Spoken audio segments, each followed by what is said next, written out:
I, 29 female, married my wife in October of last year. Best day of my life.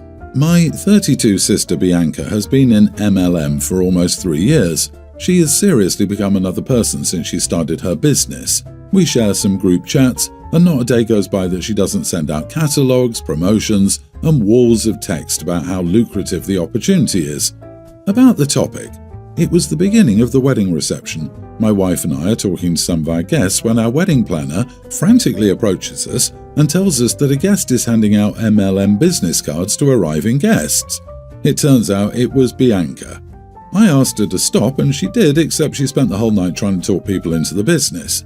In the grand scheme of things, what Bianca did was insignificant because my wife and I were very happy that day and there were no major problems, but I still get angry when I think about how uncomfortable it must have been for the guests who were subjected to her presentation. Fortunately, they graciously accepted our apologies. Whenever my wedding is mentioned, someone will indeed mention my crazy sister who was promoting her MLM. So incredibly embarrassing. Bianca and I haven't had a lot of contact since then. Yesterday, my mom called me and after a bit of catching up, she told me that my sister's business hasn't been doing very well and she's been struggling to meet her monthly quotas, so now she's behind on rent and needs money. Bianca asked my mom for money and she in turn asked me to help her. I said absolutely no. She embarrassed me at my wedding, she didn't even apologize, and I was sure she would use the money I gave her to get into another MLM now that this one was no longer working for her. My mom said that I'm cruel and rude. She said that she didn't raise me to betray my family. I told her that she was just feeding my sister's fantasy world and making her believe that at some point she will be successful with her MLM. Am I the idiot? We're not on speaking terms right now. Not the idiot. Your sister's business isn't failing. She's just not able to afford to continue being a customer in the pyramid scheme. The sooner she hits rock bottom, the sooner she'll learn she was taken advantage of and people helping her, slowing her fall with money, will only be brought down with her. The only real way of helping is if they're finally down and out and realize they don't want to be involved in that crap anymore. My God, the nerve of these people. She used your event to promote her business to people who were a captive audience because they didn't want to be rude to your sister. I'd be angry about that myself. A celebration of two families coming together is no place for someone to peddle their business. What business? MLMs are legalized scams. I made more money trading during a stock market crash in a month than my sister, who festered in one such scam for years. My sister's business hasn't been doing very well. She doesn't have a business. She has a spot at the bottom of a pyramid. What she did or didn't do at your wedding is irrelevant when it comes to whether or not you should give her money so she can sink it into this or another MLM to fund the dreams of her uplines further. If your mom wants to help her, she should help her get out. It's amazing how MLMs brainwash people and get them to do things that make absolutely no sense. It was extremely rude of her to use your wedding to promote her latest MLM. She needs to get a job making money. I have a relative that quit a good-paying job because the boss told them to stop trying to sell their MLM junk to co-workers. Seriously, the person was mad that they were told they were being paid to work for ABC Corp and were expected to leave MLM off the premises. Anyway, congratulations on your recent marriage. My wife and I have 3 children, a mid-teen female, a young teen female, pre-tween male, but only the oldest is relevant here. She's always been very gifted academically and since 3rd grade was a year ahead in school. We always ensured she wasn't too overstressed and still had time to be a kid. We didn't want her to end up burning out. Overall, she was quite happy and seemed to be in a good place until last year. She was a sophomore, but the school said her grades were good enough to skip another year and go straight to senior year. She was hesitant, but they said it would be good for her development, so we decided to move her up, which I regret. She still got good grades, but was very stressed and busy. She has a great work ethic, but sometimes I think it causes her to put more effort than is healthy into her work. She was tired, less outgoing, and generally more down. She had difficulty getting along with the older kids and never made any new friends. The worst part was that she skipped junior prom and had nobody she knew to go to senior with. So she's graduating this year and explained that she doesn't want to attend college next year. I understand her reasoning. She'll be much younger and sharing classes with older adults. She thinks she overdid it. It isn't her fault, but she thinks otherwise, skipping 2 grades and wants to just relax. She said she's sick of never spending much time with people her age and wants to age into college a bit. She's willing to work and stay busy this next year but doesn't want to do college yet. I think it's the right call. She's still a kid and will have more time to enjoy it. I'm honestly more worried about her socially than academically. All the degrees in the world won't matter if she can't talk to anybody. My wife disagrees and thinks she'll waste the entire year when she could be studying.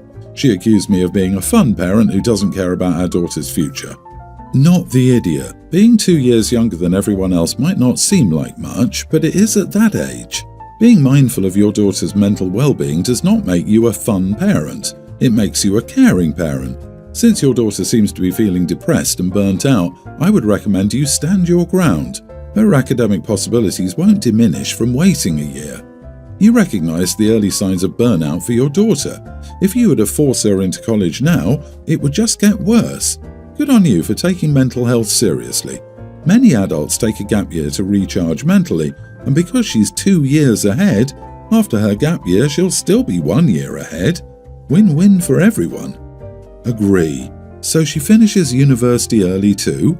Then what? Works till 65 or retires 2 years earlier than her peers? What's the end goal of rushing through it all? The journey should be enjoyed just as much as the finish line.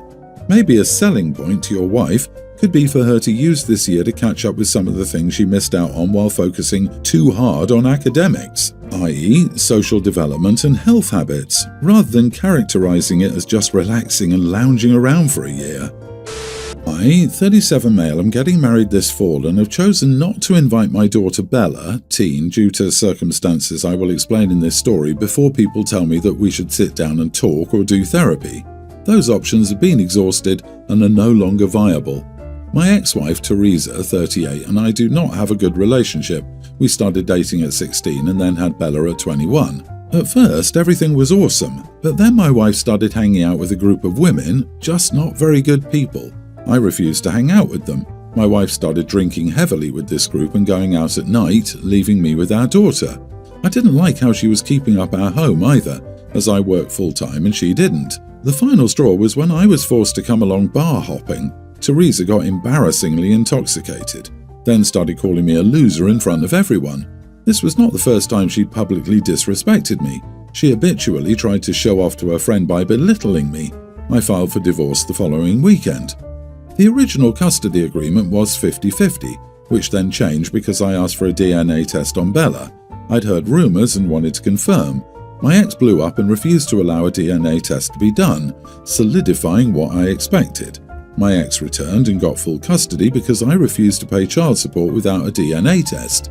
This has been the arrangement for 5 years. I see Bella a few times a month. Her denying the test was all I needed to hear.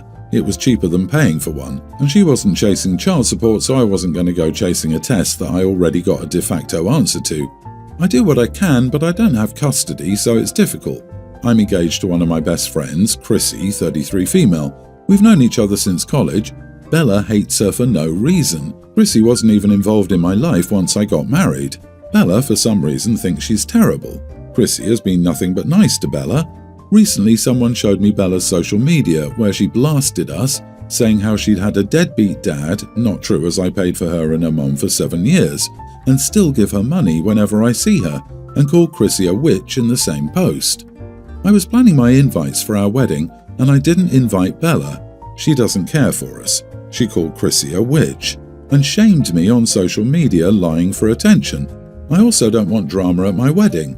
It should be a fun time, not another event for Bella to hijack. My ex-wife found out about the wedding and asked about Bella's role. I told her she didn't have one because she wasn't invited. I called Bella and gave her my reasoning. As well as telling her that her social media post played a factor, she should be more careful about what lies she wants to put out there.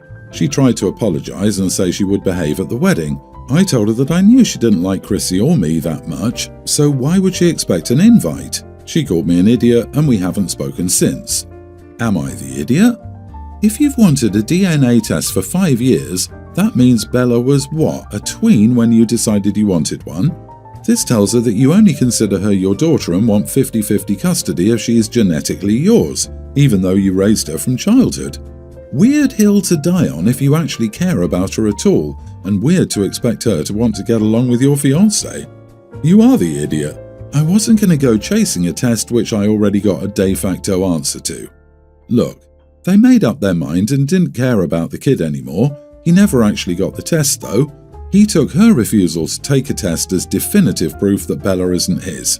There's still a chance Bella is his. I can't even fathom caring so little about a child you raised. From your daughter's perspective, you are a deadbeat dad. You could have gotten the DNA test yourself during your custody time, but it's a lot cheaper to just stop paying child support, isn't it? Gee, I wonder why she resents the father's fiancé, who abandoned her with an alcoholic mother. What a mystery. That poor girl. Yep, he wanted a plausible excuse to ditch his kid. He got one and is now crying about what a victim he is. OP, get a court order for a paternity test before you stop paying child support. So you also raised this child but she isn't your daughter? That is new depths of idiocy. OP's not the idiot. I have a question for you. Are you saying a man should keep paying child support for a kid he was lied to because he was paying it before? Why should he not have the chance to enjoy the money he's making on what he wants to? It takes two people to make a baby. If he was not one of them, he shouldn't have to pay. Also, why was the wife so against the DNA test? I don't know where you live, but if you lie to someone about the kid being theirs and they've been paying child support, you can get your money back in some places. My mom died when I, 19 female, was 7. Our dad started dating a year later. He met Sarah, they got married 2 years later. Sarah had a daughter who was a toddler when they moved in, which was about a year after they started dating. Sarah and my dad also had my 3 half-siblings together. So I have one stepsister who's now a tween and 3 half-siblings. 2 pre-tweens and 1 a year younger. My brothers are teenagers. My dad stayed pretty close to my maternal family and they were welcoming to Sarah and my stepsister and half-siblings. They were not a regular family, but birthdays were remembered and there was friendliness there. My maternal family saw them as sort of family friends, but Sarah was not their new daughter and my stepsister and half-siblings were not considered additional grandchildren. My dad understood this, and sometimes my brothers and I did stuff with our maternal family without everyone else. The problem comes in because Dad mentioned to Sarah at some point in their marriage that my grandma had a cookbook, to which every family member had added a recipe. He added one when he married my mom, and Mom added one when she was 15. Her siblings added one as kids. My brothers and I all have a recipe in there, our cousins too. Aunts and uncles related not through blood but through marriage have a recipe in it. Sarah waited to be asked to add a recipe. She also told my stepsister and half-siblings that they would get to add a recipe too. When my stepsister said she knew the recipe she wanted to add, Sarah decided to ask my grandma when they could add their recipes. My grandma said she never planned to ask them to add recipes and she hoped Sarah would understand it was for their family. Sarah and my dad argued about it. I learned about it from my brothers when I visited for Christmas. They said Sarah and the other kids were upset that it wasn't going to happen, and Sarah was saying they were part of the family and it was unfair to exclude them. I was home again for my dad's birthday last week, and Sarah was angry that my maternal family was invited to Dad's birthday. I told her she behaved like a child who couldn't let go of something. My stepmom said being excluded from your own family is hurtful, that it was hurtful to children especially. I told her she and her kids were never part of my maternal family. They were welcomed as family friends because of Dad and my brothers and me, and she should understand that and never have expected they would be included in the recipe book. Sarah said I was rude and kicked me out of the house. She told me I owed her a big apology. Am I the idiot? So Sarah wanted so much to be seen as a family member that she kicked her 19-year-old stepdaughter out. Slow hand clap. How's that plan going, Sarah? You are not the idiot. I hope your father put her in a place and you're now back home or somewhere safe. Your mother's family does not owe your stepmother, and quite frankly, your father, one thing. They truly are good people for maintaining the relationship with your father how they are. So I wonder why she's offended if this is your late mother's family. You're correct in what you said to her, and she should have explained the family dynamics to her kids. I could understand if this was your dad's blood family, but it's not. She conveniently forgets the fact that the only reason her husband was asked to contribute to the book was that he was married to your late mother at that time. She's acting as though her marriage to your father actually replaced your mother with her own family, which is absurd. If your father leaves this abomination of a step-parent, she'll have no ties to your maternal family. I'm a 22-year-old female and my boyfriend is 27, Tom. We started dating a few years ago, but he lives far from his parents, so I've never met them before. But we travelled to their city and arranged to meet them. I have a weird skin condition. When I was born, it was placed on my scalp, not just regular skin, so my hair had a little white piece. As I got older, the skin patch increased, and now it's exactly half my hair. My actual hair colour is black, so I unfortunately look kind of like Cruella de Vil. Anyway, when we were driving to his parents' house yesterday, Tom asked me if I had a scarf, wig or something to hide my hair, and I said no. He hadn't said anything about covering it before, and I know it's not for religious reasons to cover hair. I asked him why he wanted me to cover it, and he said he didn't want his parents to see it yet. They had to get used to me first before revealing something like that. I told him I wasn't going to cover it, and so he got a bit testy. When we arrived at his parents' house, they stared, and it wasn't the most enjoyable experience, but they seemed to like me nonetheless. But on the ride home, Tom was mad because he saw that his parents didn't like it and now they would probably never like me. He said I should have covered my hair and things would have been fine. So, am I the idiot? It seems that his parents disapprove of our relationship now, according to him. Not the idiot, but dating one.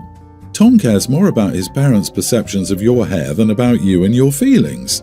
This won't change until you confront him or you leave him. For goodness sake, if you were the wrong skin colour, would Tom have asked you to cover that too? Do with that information what you will. Also, your hair sounds rad as crap. Right? Oh no, my girlfriend looks like Anna Paquin in X-Men. How will I show my face in public? Anna from Frozen also has a big white streak. So obviously, you either look like a superhero or a princess. Take your pick. Even if you intentionally dyed your hair that colour, he would still have no right ever to force you to cover it up. Everyone in my family would be like, I'm so jealous. Her hair is awesome. I was just complaining about how my grey hairs are all random and how I wish there were solid bits so I could have some fun with bright colours. OP is not the idiot, but I agree your boyfriend is. He's been super weird over hair.